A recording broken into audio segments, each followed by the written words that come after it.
Salam Kakak Ratna untuk pimpin kita dalam doa. Ada ya.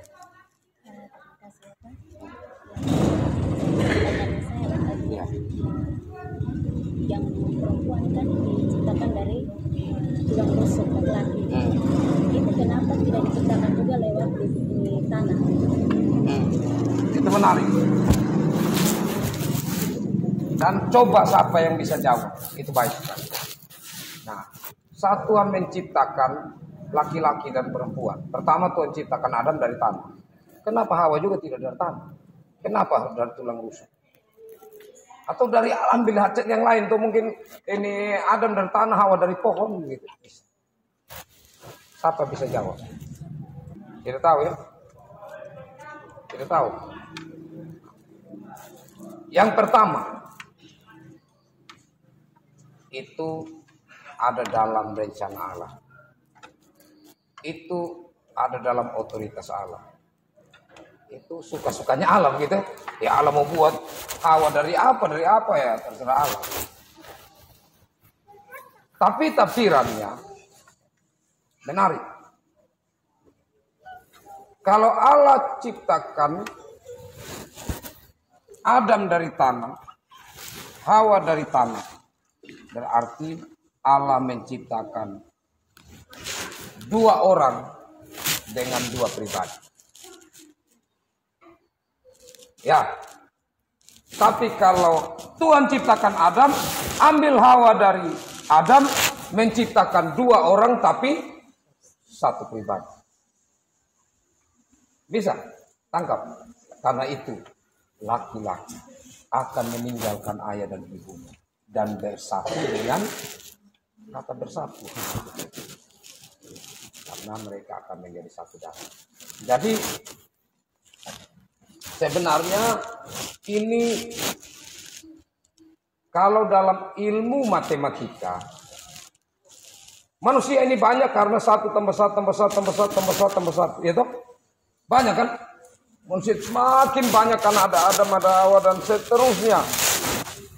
Tapi juga sekaligus manusia ini sebenarnya hanya satu. Karena itu rumus matematikanya dipakai kali. Satu kali satu kali satu kali satu kali satu kali satu kali satu kali satu kali satu sama dengan satu. Bisa tangkap? Jadi kita banyak tapi sebenarnya hanya satu. Itu menandakan tentang hakikat Allah. Allah itu satu. Tapi kalau ditambah Allah Bapa, Allah Anak, Allah Roh Kudus. Ada tiga. Tapi coba dikali. Satu kali satu kali satu sampai. Jadi sebenarnya di matematika pun ada rumus. Tentang banyak tetapi satu. Jadi Allah tri ada tiga tetapi dia tunggal. Nah, jadi dimaksudkan itu adalah manusia ini sebenarnya Allah memberi gambaran tentang saat mulai penciptaan termasuk dalam manusia. Itu khususnya manusia itu karena gambar dan rupa Allah. Maka dia harus ada di dalam konsep itu. Allah sudah pikir secara baik, secara matang. Karena itu nanti laki-laki dan perempuan Allah sebelum jatuh dalam dosa manusia Allah sudah berikan berkat kepada mereka. Atau sudah memberikan satu janji kepada mereka. Bahwa kamu nanti akan bertambah banyak begitu kan, atau perintah ya, beranak cucu lah, bertambah banyak lah begitu sebelum manusia jatuh dalam dosa. Allah berikan perintah itu kepada Adam dan Hawa. Nah, jadi dalam keluarga ada bapak, ada mama, paling tidak pada umumnya ada anak. Kalau bukan anak kandungnya, anak angkat. Itu melambangkan satu kesatuan dari Allah yang adalah gambar rupa yang sejati. Oke. Terima kasih Ibu. Tadi ada lagi yang sudah pikir-pikir tadi mau bertanya? Ada? Saya mau tanya sekarang. Apakah makhluk hidup juga bagian yang diselamatkan Tuhan?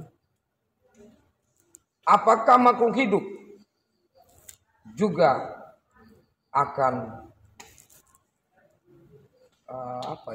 mengalami yang namanya kebangkitan? Maksudnya selain manusia ya, hewan apa gitu. Karena kan tanya biar kau tanya. Saya ulang, apakah aku hidup selain manusia itu menjadi bagian yang diselamatkan Tuhan?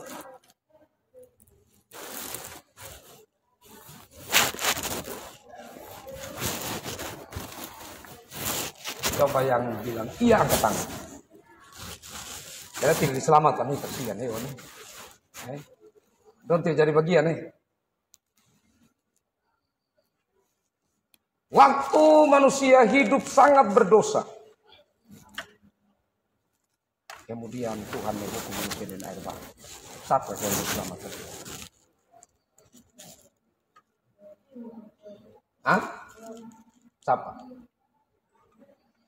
Nuh dan keluarganya. Dan siapa lagi? Nah itu tuh. Tuhan selamatkan. Tapi saya senang juga konsep yang dibangun oleh Marapu. Meskipun itu berdasarkan imajinasi mereka.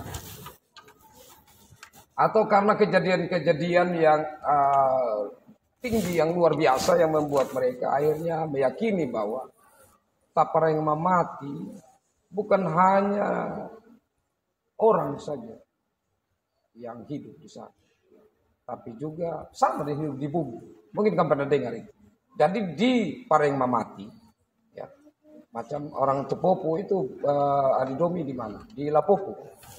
Ya, Pareng Mamati gitu ya. Itu orang percaya macam hidup di bumi ini juga begitu. Jadi di sana tanam sayur, tanam lombok, entah tanam atau dimuncul sendiri, kita tahu. Tapi intinya macam begini. Jadi hewan juga ada di sana. Konsep Marapu itu sing ada pembantaian. Jadi kalau pas meninggal itu harus potong. Kenapa? Kalau konsep ada beberapa bilang begini, tapi entah itu sama, mirip atau tidak.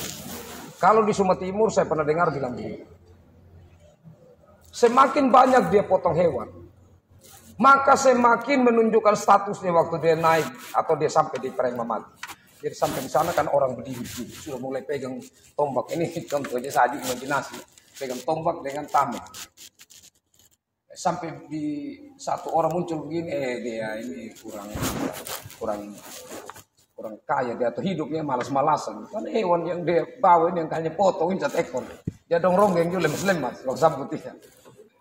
Muncul di sana datang dari iringan ini kuda ini kerbau ya, apa lewat kagan kalau potong kerbau ini bisa 4-5 ekor ini waktu orang meninggal. Hehehe, berapa? Nah itu dong ronggeng betul punya. Ya, jadi kalau di Sumatera Timur percaya bahwa hewan-hewan itu menggiring, orang itu pergi di sana. Jadi di Pareng Mamati itu hewan juga masuk. Turut selamat begitu ya. Kalau orang Arab turut selamat ya. Nah, tapi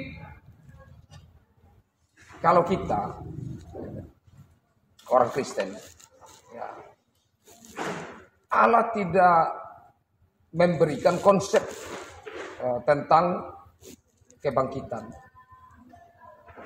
hewan, tidak ada. Sekarang ini kalau kamu coba buka di Google itu di barat sekarang entah di Inggris atau di mana, itu mereka sedang mendalami secara betul-betul mendalam itu tentang hewan. Macam kalau manusia itu apa biologi antropologi atau apa dalam ilmu ya. Nah, dalam ilmu kan dibagi-bagi tuh ilmu tentang manusia, ilmu tentang apa bintang-bintang atau cakrawala, apa tata surya, ilmu tentang hewan kan dibagi-bagi. Nah ini mereka ada sedang selidiki betul bagaimana sebenarnya nasibnya ini hewan kelak. Nah, saya bayangkan begini, manusia ini kalau melahirkan itu paling banyak itu 3, 4, 5 ya mungkin keajaiban itu 6 kembar. Paling apa itu kan umumnya 1 saja. Babi ini lumayan ya. 1 kali beranak itu banyak sekali. Saya bayangkan begitu. Kalau surga ini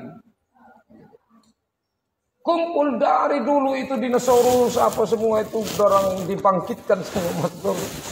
Meskipun surga itu cukup. cukup sekali.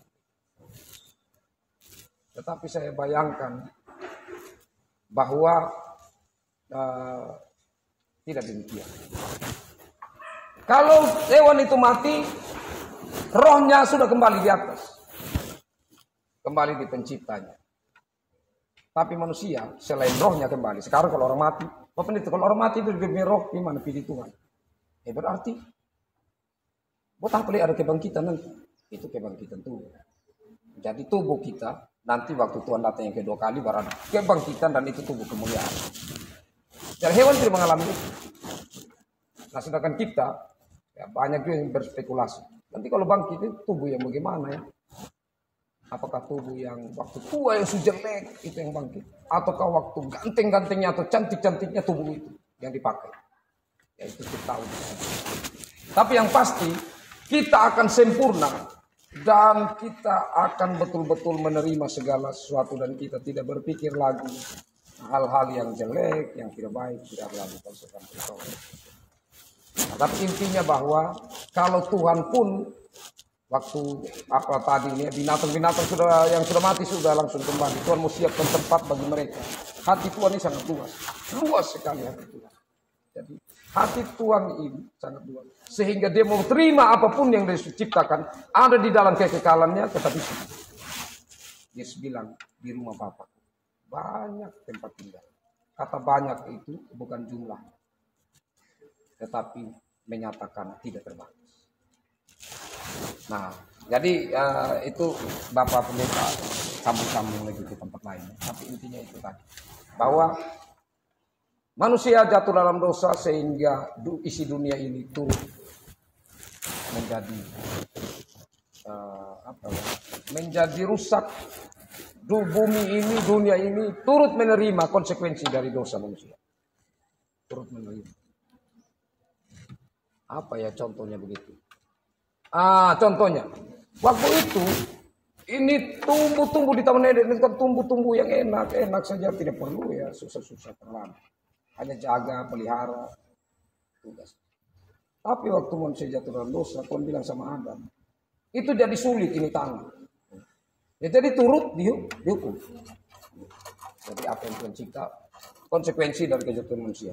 Tetapi karena manusia jatuh dan Allah datang untuk menyelamatkan manusia, saya percaya bahwa Allah juga menyelamatkan isi dunia ini, termasuk makhluk hidup yang lain yang Tuhan ciptakan.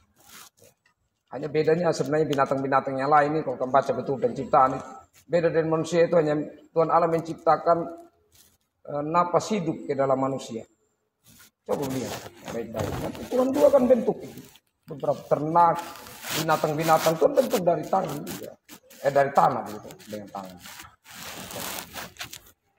Jadi selain manusia, tapi manusia diberi nafas atau hakikat Allah atau sifat-sifat Allah, sifat kasih, sifat adil dan lain sebagainya. Kalau hewan naluri saja, tidak ada sifat Allah. Oke, jadi sampai di sini dulu kategorisasi kita. Bapak Pendeta sebenarnya senang. Ya, kalau terus adik-adik berpikir, ya, bertanya itu bagus. Untuk semakin kita orang yang tinggi dalam ilmu pengetahuan di dunia itu, mereka disebut sebagai filsuf. Karena orang filsuf itu dia mendalami banyak hal. Maksudnya dia terus belajar dan sebenarnya dia semakin banyak tahu karena bertanya. Ada ini HP kan orang bertanya, bagaimana saya bisa menghubungi orang yang jauh? Ya pikir, cari, tahu ya ada HP. Dan kita nikmati sekarang. Tapi yang sekarang, ya kita juga harus. Kenapa Bapak Pendeta ini perlu omong terus yang begini? Karena kita ini menjalani masa Indonesia emas. Kita sangat-sangat jauh tertinggal jemaat umat kalau kita santai-santai. Kalau kita tidak turut berjuang untuk bagaimana, kita tidak tergilas dengan perkembangan zaman. Kan itu hal-hal yang positif, hal-hal yang tentang pelajaran, apa-apa yang perlu kita pikirkan. Untuk perlu dan itu kita tetap ukur standarnya dengan kita terus mendalami rohani kita. Sehingga saat kita pintar kita tidak sombong. Karena kita mengerti kita ini anak-anak Allah. Kita mengerti bahwa semakin kita berhikmat semakin kita banyak kita. Semakin tahu ini banyak. Jadi ini saja yang kita bagikan untuk pertanyaan kedua. Dan kita tutup dengan doa. Mari kita berdoa. Ya Allah Bapa di sorga, saat ini kami bersyukur bersama untuk kesempatan katekisasi ini. Kami bersyukur karena kami belajar dari kata kesaksi ini untuk menjadi bekal bagi kami. Ada 2 pertanyaan yang sudah kami dengar jawabannya. Ya, kami menyadari bahwa kami sulit mendalaminya untuk lebih dalam lagi kalau Roh Kudus Tuhan tidak menolong kami. Karena itu kami mohon Roh Kudus Tuhan senantiasa menyertai kami. Berkati kami sebagai orang muda dan berkati masa depan kami. Berkati kami agar mampu menghargai waktu pemberian Tuhan yang terus berjalan, yang sudah lewat tidak akan kami dapat kembali. Sehingga kami benar-benar terus memandang ke depan apa-apa yang kami harus lakukan, sehingga apa yang kami tabur hari ini akan kami tuai dengan penuh sukacita. Ya Allah Bapa, dalam kerajaan sorga kami akan berpisah satu dengan lain. Mari Tuhan tuntun sertai dan berkati kami semua. Terima kasih Tuhan. Ampuni segala pelanggaran kami. Dalam Yesus Kristus kami berdoa. Amin. Baik, sampai di sini kata kesaksi kita, Bapak Pendeta